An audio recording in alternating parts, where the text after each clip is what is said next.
السلام علیکم ناظرین، بالآخر عمران خان سچے ثابت ہوئے۔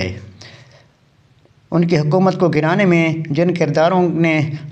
اہم کردار ادا کیا اور ان کی حکومت گرانے کے لیے جو عدم اعتماد کی تحریک لائی گئی وہ کن کے آشیرواد سے لائی گئی، آج مولانا فضل الرحمان نے اس چیز کی تصدیق کر دی۔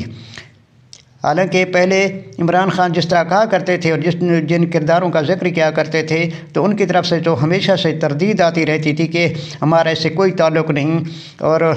بلاول بھی یہی کہا کرتے تھے کہ یہ ہماری طرف سے سارا کچھ کیا گیا ہے۔ اور اس کے بعد دوسری جماعتیں جو ان کے خلاف تھیں وہ بھی یہی بات کہتی تھیں کہ پارلیمنٹ کے اندر سے یہ تحریک جو ہے وہ عدم اعتماد لائی گئی ہے، اور عمران خان ہمیشہ اس چیز کی تردید کرتے تھے کہ یہ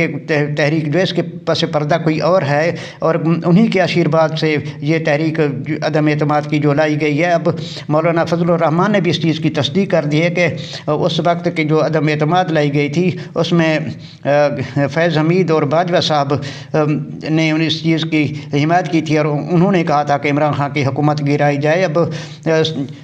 ہم یہ کہہ سکتے ہیں کہ عمران خان کا جو موقف تھا، جو انہوں نے کہا تھا، وہ سچ ثابت ہوا۔ اور مولانا فضل الرحمان یہ بھی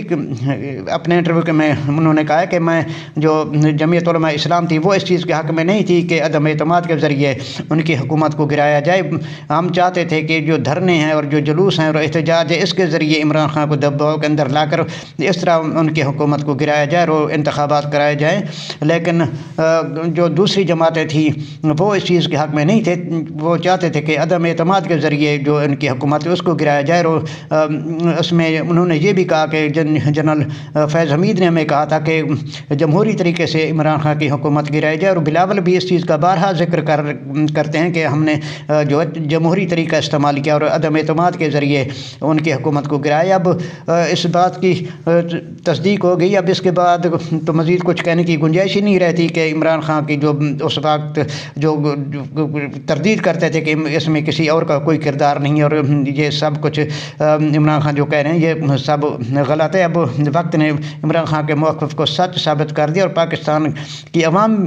جنہوں نے عمران خان کو 8 فروری کے انتخابات میں بھاری اکثریت کے ساتھ کامیاب کیا ہے، اب وہ بھی اس چیز سے مطمئن ہیں کہ ہمارے لیڈر کا جو موقف تھا وہ سچ تھا۔ اب اگر ناظرین تھوڑا سا اگر پیچھے جائیں تو اس وقت رانا ثناء اللہ اور جو دوسرے اپوزیشن کے لیڈر تھے وہ بھی یہی کہا کرتے تھے کہ ہم تو 25 مئی کو اسمبلیاں ڈیزالو کرنے کے حق میں تھے، اور ہم چاہتے تھے کہ یہ اسمبلیاں جو تحلیل کر دی جائیں اور نئے انتخابات کی طرف جانا چاہتے تھے، لیکن عمران خان کے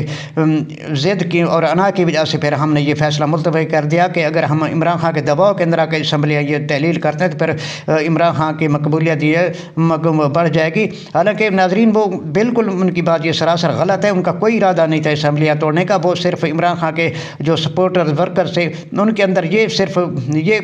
سوچ ڈالنا چاہتے تھے کہ عمران خان جو ہے ضدی ہے، انا پرست ہے، اور وہ کسی کے ساتھ بیٹھنے کو اور مفاہمت کرنے کو تیار نہیں۔ ہم تو مفاہمت کرنے کو تیار ہیں، لیکن عمران خان ضدی ہے، اس کی ضد کی وجہ سے پھر یہ ہم نے اسمبلیاں نہیں توڑی۔ حالانکہ ان کا کوئی پروگرام کوئی ارادہ نہیں تھا اسمبلیاں توڑنے کا۔ حالانکہ میڈیا کے اندر بھی یہی بات آتی تھی اور ہم یہ سنتے رہتے تھے کہ میاں نواز شریف چاہتے ہیں کہ یہ اسمبلیاں تحلیل کر دی جائیں۔ یہ سارا کچھ ایسے ہی سٹوریاں چلائی جاتی تھیں اور ان کے اندر کوئی حقیقت نہیں ہوتی تھی۔ اب ناظرین دیکھیں وقت کے حالات کے ساتھ ساتھ اب کس طرح تبدیلیاں سیاسی میدان میں ہو رہی ہیں، اور اسد قیصر، عمیر نیازی اور عامر ڈوگر نے مولانا فضل الرحمان کی رہائش گاہ پر ان سے ملاقات کی ہے، اور حالانکہ یہ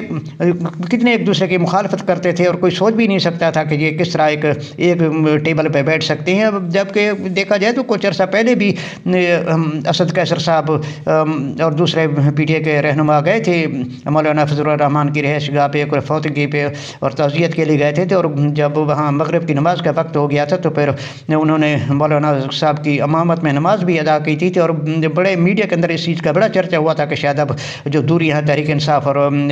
جے یو آئی کی یہ ختم ہونے والی ہے۔ اور اس کے بعد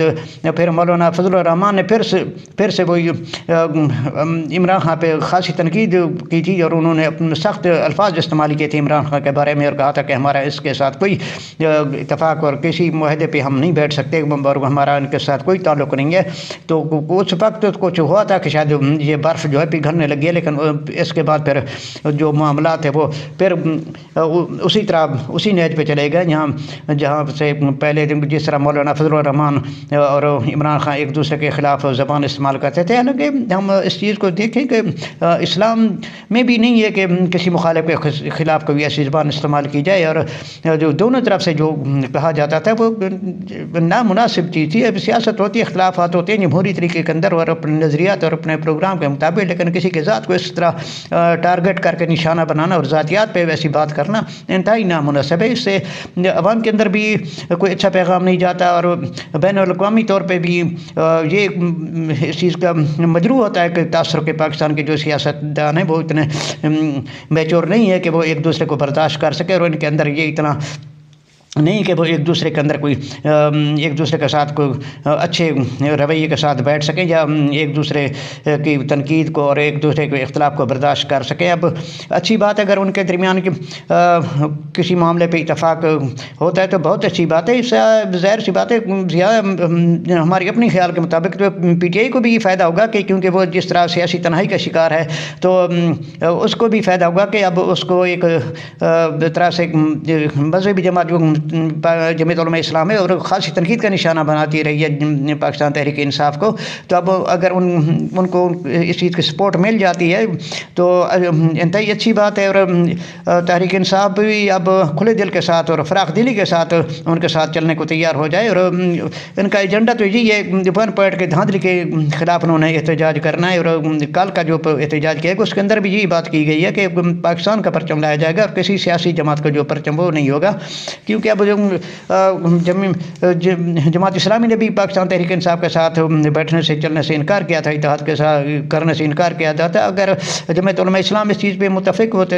جاتی ہے اور ان کے ساتھ چلتی ہے احتجاج کرنے کے لیے، اور دوسری جماعتیں بھی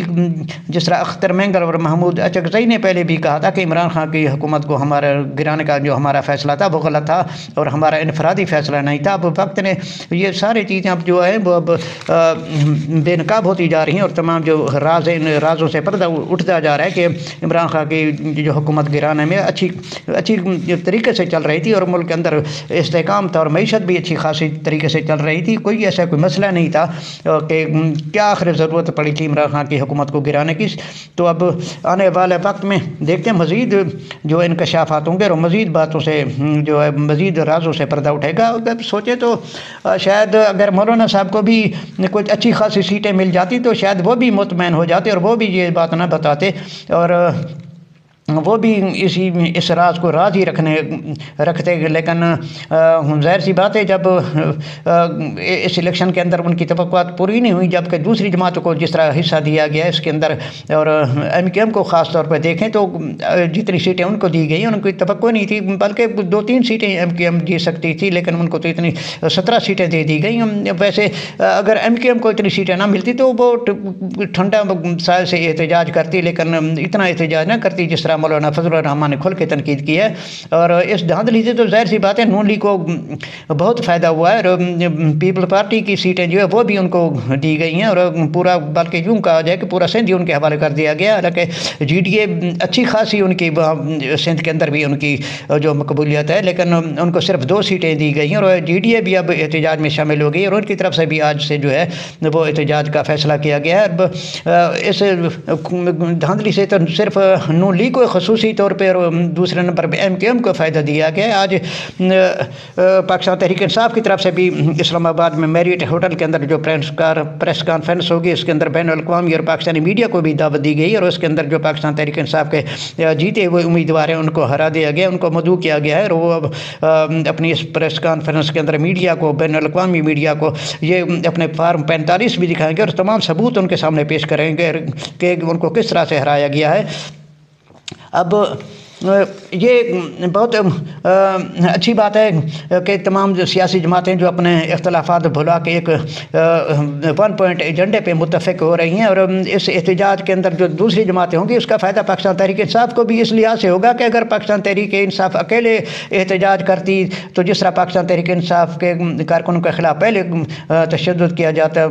جاتا تھا اور ان کے خلاف جس طرح بے ایمانہ طریقے سے کارروائیاں کی جاتی تھی، اب لگتا نہیں کہ وہ اب تمام جماعتیں جب مل کے احتجاج کریں گی تو ان کے خلاف اتنا تشدد نہیں ہوگا۔ تو اس کا پاکستان تحریک انصاف کو یہ بھی فائدہ ہے کہ اب ان کو اس طرح کی مزاحمت کا سامنا نہیں کرنا پڑے گا جس طرح ماضی میں ہوتا تھا۔ اب علی امین گنڈا پور جو نامزد کیے گئے ہیں وزیر اعلیٰ خیبر پختونخوا کے، ان کی طرف سے بھی مثبت پیغام آیا کہ انہوں نے کہا کہ ہم جو ہے صحت کارڈ کو بحال کریں گے، لنگر خانے جو وہ بھی بحال کر دیں گے، ہمارے کسی سے ساتھ کوئی لڑائی نہیں ہے، ہم سب مل کر ہم جو ہے وہ سب کو ساتھ چلیں گے۔ حالانکہ علی امین گنڈا پور کے بارے میں اپوزیشن اور دوسری مخالف جماعت کی طرف سے خاصا شور مچایا جا رہا ہے کہ ان کو نامزد نہ کیا جائے کیونکہ وہ اس صوبے کو چلانے کے لیے وہ موضوع نہیں ہے۔ لیکن اب اچھی بات ہے اگر علی امین گنڈا پور نے مثبت پیغام دیا ہے تو سب کو اس چیز کو مد نظر رکھنا چاہیے اور یقین کرنا چاہیے کہ وہ صوبے کے جو امور ہیں انتظامی وہ اچھے طریقے سے چلائیں گے اور تمام فریقوں کو ساتھ لے کر چلیں گے۔ اب اسی طرح اب کل کراچی کے اندر بھی ایک دلچسپ منظر دیکھنے کو ملا جب علیم عادل شیخ صاحب کو رہا کیا گیا تو وہ جیل کے اندر سے باہر آئے تو وہ اپنے ساتھ ایک تصویر لیے ہوئے تھے اور سب حیران پریشان تھے کہ وہ اپنے ساتھ اور کوئی سامان نہیں لے کے آئے۔ تو جب صحافی نے ان سے پوچھا کہ اپنا سامان نہیں لے کے آئے، انہوں نے کہا میں اپنا کل اثاثہ لے کے آیا ہوں۔ تو پھر جب انہوں نے وہ کاغذ کے اندر جو سامان لپٹا ہوتا ہے اس کو جب کو کھولا تو وہ سب دیکھ کے حیران رہ گئے کہ اس کے اندر عمران خان کی تصویر بنی ہوئی تھی۔ انہوں نے کہا کہ مجھے جو ہے ایک قیدی نے یہ تحفہ دیا اور میں یہ اپنے قائد کی طرف جو میرا یہ سب سے بڑا اثاثہ ہے اور میں اپنے قائد کی تصویر لے کے آیا ہوں۔ بڑی انتہائی دیکھنے والے بہت حیران تھے کہ ایک قیدی کی طرف سے حلیم عادل شیخ صاحب کو یہ تحفہ دیا گیا۔ اور ناظرین دوسری طرف عمران خان کی اہلیہ بشرا بی بی کی جو ترجمان ہے مشال یوسف سے انہوں نے کہا ہے کہ بشرا بی بی کو جو ان کی بیٹی سے 10 دن بعد ملنے کی اجازت دی گئی ہے اور بشرا بی بی کی طبیعت بھی ناساز ہے اور ان کا گلا بھی خراب ہے۔ انہوں نے کہا کہ وہ چاہتی ہیں کہ ان کو اڈیالہ جیل منتقل کر دیا جائے اور اب دیکھتے ہیں کہ ان کی اس درخواست پہ کیا کارروائی ہوتی ہے۔ اور آج آپ کو یہ بھی بتاتے چلیں کہ آج عمران خان کی جو ان کو سزائیں دی گئی تھی آج ان کے خلاف بھی اپیلیں دائر کر دی جائیں گی اور آنے والے وقت میں اب دیکھتے ہیں کہ کیا ان اپیلوں پہ فیصلے ہوتے ہیں اور کیا کس طرح ان کی سماعت ہوتی ہے۔ اب ناظرین ایک آپ کو یہ بھی بتاتے چلیں کہ چودھری شجاعت حسین اور چودھری پرویز الہی کی بھی ملاقات ہوئی ہے اور لگتا ہے یہ کہ کاف لیگ بھی اس چیز سے ناراض ہے کہ کس طرح ان کو اتنی تھوڑی سیٹیں دی گئی ہیں اور ان کا تو یہی خیال تھا کہ ہم جس طرح اتحادیہ نون لیگ کے اور پی ڈی ایم کی حکومت میں بھی شامل تھے تو جب ہم اتنا ان کے ساتھ اتنا کچھ کر رہے ہیں اور چودھری پرویز الہی کو ناراض کر کے ہم نے نواز شریف کا ساتھ دیا تو اب ظاہر سی بات ہے انتخابات میں ہمیں بھی حصہ دیا جائے گا، لیکن ان کو جو ہے وہ ان کی توقع مطابق حصہ نہیں دیا گیا جس کی وجہ سے اب چودھری شجاعت بھی ناراض ہے اور وہ اب دبے لفظوں میں اس چیز کا اظہار بھی کر رہے ہیں اور اب ان کی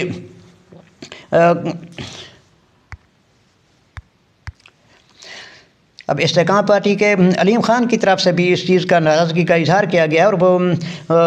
اب کھل کے یہ بات تو نہیں کہہ رہے لیکن وہ بھی دبے لفظوں میں اس چیز کا اظہار کر رہے ہیں اور ان کو بھی اس چیز کا شکوہ ہے کہ ان کی جماعت کو بھی اتنی زیادہ سیٹیں نہیں دی گئیں جس طرح نون لیگ کو جتوایا گیا، تو ان کا بھی یہ خیال تھا کہ اب جب ہم اتحادی ہیں تو ہمیں بھی اچھی خاصی جو ہے وہ اکثریت ملے گی اور سیٹیں مل جائیں گی۔ حالانکہ وہ تو وزارت اعلیٰ کا خواب دیکھ رہے تھے اور جس طرح انہوں نے عمران خان کے دور میں بھی